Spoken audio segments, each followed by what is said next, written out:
साथ में हम लोग बात करने वाले हैं कि जो ताज़ा राजनीतिक परिदृश्य हो रही है, उसमें किस प्रकार के नैरेटिव बनाए जा रहे हैं। देखिए, आज शुरुआत करते हैं पहले एनडीए से। एनडीए में क्या है कि अमित शाह बिहार में थे और उनका सारा कुछ जो है वो कार्यक्रम चल रहा था। आज तक की पंचायत कार्यक्रम चल रहा था, उसमें उनसे पूछा, अंजनाओं को सबने पूछा कि बताइए कि सीएम कैंडिडेट कौन होगा। तो उन्होंने बोला कि विधायक, जब चुनाव अगर हम जीते हैं और विधायक दल के जो नेता हैं बैठेंगे, वो तय करेंगे और फिर फाइनल कर देंगे जिसको भी होना है। ठीक है, मतलब जो उसको, आप ये नहीं कहा जिसको भी होना है, उन्होंने कहा कि सीएम फेस फाइनल हो जाएगा। आप याद कीजिए कि अमित शाह से इसी आज तक के कार्यक्रम में आज से लगभग 8 महीने पहले पूछा गया था। तब भी लगभग 15 दिनों तक सभी चैनलों ने हाय तौबा मचाया कि नीतीश कुमार अगला सीएम नहीं होंगे, और ये मुद्दा उस दिन से लेकर के आज तक कायम है।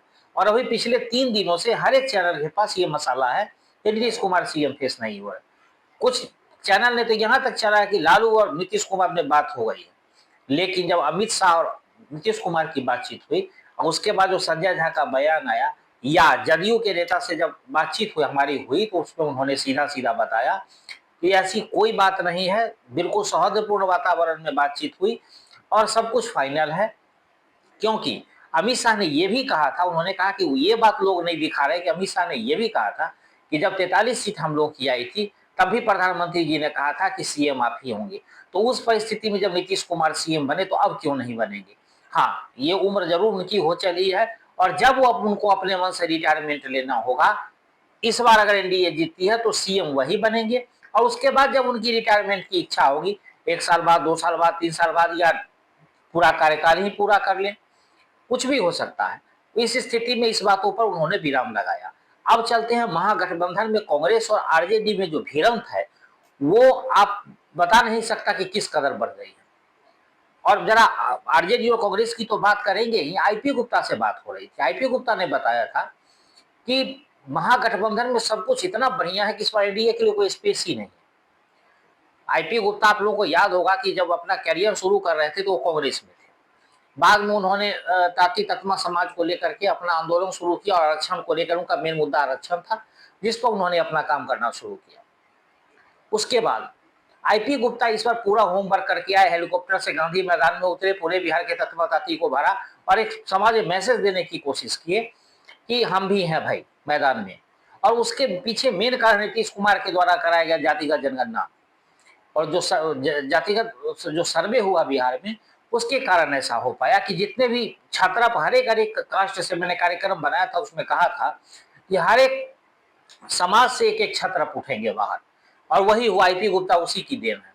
लेकिन आईपी गुप्ता की जितनी महत्वाकांक्षा थी, मुकेश सहनी तो उधर ढोल नगाड़े के साथ बैठे ही थे डिप्टी सीएम बनने के लिए। अब उनके साथ क्या हो रहा है उसको आपसे बेहतर कोई नहीं बता सकता। और उधर आईपी गुप्ता कहाँ है, उनका कुछ पता ही नहीं चल रहा। तो आप समझ सकते हैं कि महागठबंधन की क्या स्थिति। अब आइए चलते हैं जरा कांग्रेस आरजेडी पर जो बातचीत मैं कर रहा था, उसको बीच में ही मैंने छोड़ दिया था, उसको भी अब बता देते हैं। आरजेडी और कांग्रेस में बातचीत नहीं हो रही है, जिसको जहां मन कर रहा है वहां सिंबल दे रहा है। 8 सीट पर तक घमासान है, सब लोग जानते हैं। दूसरी ओर कि कांग्रेस के उम्मीदवार को हराने के लिए आरजेडी ने अपना एड़ी चोटी का जोर लगाया कि कांग्रेस उम्मीदवार किसी तरह से जीतना नहीं चाहिए। यानी कांग्रेस को फिर वही लालू संरक्षण में जाना पड़ेगा जो विगत 30 वर्षों से कार्यक्रम चल रहा था। अब यही स्थिति कांग्रेस की होने वाली है। यानी कांग्रेस जो इस प्रकार इस बार अपना अहंकार दिखाया बिहार में लालू प्रसाद यादव को, और जिस प्रकार से तेजस्वी यादव को धक्का लगा, या तेजस्वी यादव के उठाए गए तमाम मुद्दों को जिस प्रकार से राहुल गांधी ने हाईजेक करके जनता के बीच में जाके हाय तौबा मचाया, उसका भी कहीं ना कहीं तेजस्वी यादव को मलाल है। तेजस्वी यादव, याद होगा कि जब एसआईआर का मुद्दा चल रहा था तो उन्होंने कहा था कि कुछ लोग जो जेन्युइन है उनके नाम काटे जा रहे हैं, यही मुद्दा था तेजस्वी यादव। और उन्होंने कहा था कि हम इसका विरोध करेंगे। बीच में आ गए पैरासूट से राहुल गांधी, वोट चोर गद्दी छोड़, और उसके बाद बिहार छोड़ खुद भाग गए। आप सोच लीजिए कि इसका क्या नतीजा होने वाला है। तो इसका नतीजा यही होने वाला है कि राहुल गांधी चाहे जितना भी चीखे चिल्लाए, जितनी भी मेहनत कर ले, उसको उनको इस बार कुछ मिलने वाला नहीं है। क्योंकि आरजेडी ने ठान लिया, जो आरजेडी के नेता से हमारी बात हुई, वरिष्ठ नेता से बात हुई, और उन्होंने कहा कि कांग्रेस को इस बार पता चल जाएगा कि कांग्रेस की बिहार में हैसियत कितनी है। तो आप समझ सकते हैं कि मन में कितनी खटास है। मुकेश सहनी का पता ही, आईपी गुप्ता का बता ही दिया। जेएमएम ने क्या किया है कि 6 सीटें पर चुनाव लड़ेंगे। तो किस बात का वहां गठबंधन है समझ में नहीं आ रहा। तो अब इस परिस्थिति में वाम दल का देख लीजिए, कांग्रेस और वाम दल में फ्रेंडली फाइट हो रही है। तो कैसे कह सकते हैं कि महागठबंधन पूरी तरह से ठीक है, सब कुछ ठीक ठाक है, ऑल इज वेल। ऐसे में कैसे मुकेश सहनी डिप्टी सीएम बनेंगे? बेचारे राज्यसभा भी जाने को तैयार नहीं। अगर इस बार वो डिप्टी सीएम नहीं बनेंगे तो उन्होंने बोला था मैं राजनीति छोड़ दूंगा। इतने दिनों के मेहनत का क्या होगा? इन तमाम चीजों को अगर आप देखेंगे तो जिस प्रकार से महागठबंधन में हाय तौबा मची है, और कमोबेश स्थिति ऐसी ही शुरुआत हुई थी एनडीए में भी, चिराग पासवान को लेकर के उपेंद्र कुशवाहा, जितरना मांझी, इन सबों का ऐसा ही चल रहा था। लेकिन अमित शाह और नीतीश कुमार ने मिल करके इन सबको एक सांचे में ढाल दिया और बता दिया कि आप बस यही तक ठीक है, इससे ज्यादा नहीं। लेकिन सिर्फ कांग्रेस की मनमानी, और कांग्रेस जिस प्रकार से महागठबंधन में बड़े भाई की भूमिका निभाने में अपने आप को आगे कर रहा था, उसका नतीजा हुआ कि महागठबंधन की ये दुर्दशा हुई। और सबसे ज्यादा इसका नुकसान अगर किसी को उठाना पड़ा है तो तेजस्वी यादव को उठाना पड़ा है, और उसके सिर्फ और सिर्फ जिम्मेदार एक आदमी है, वो है राहुल गांधी और कृष्णा रावत।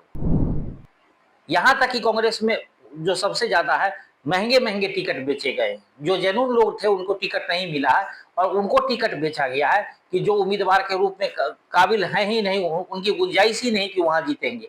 जबकि बहुत सारे इंटरव्यू का ड्रामा किया गया, बहुत सारे बायोडाटा मंगाए गए। तो खैर, कांग्रेस की अपनी करनी जो है वो कांग्रेस को भोगनी पड़ेगी, और महागठबंधन में जो हुआ है उसका नफा नुकसान महागठबंधन को उठाना पड़ेगा। लेकिन जिस प्रकार के लोगों ने सपने देखे थे कि इस बार बिहार चुनाव में कुछ हो सकता है, ऐसा कुछ दिख नहीं रहा।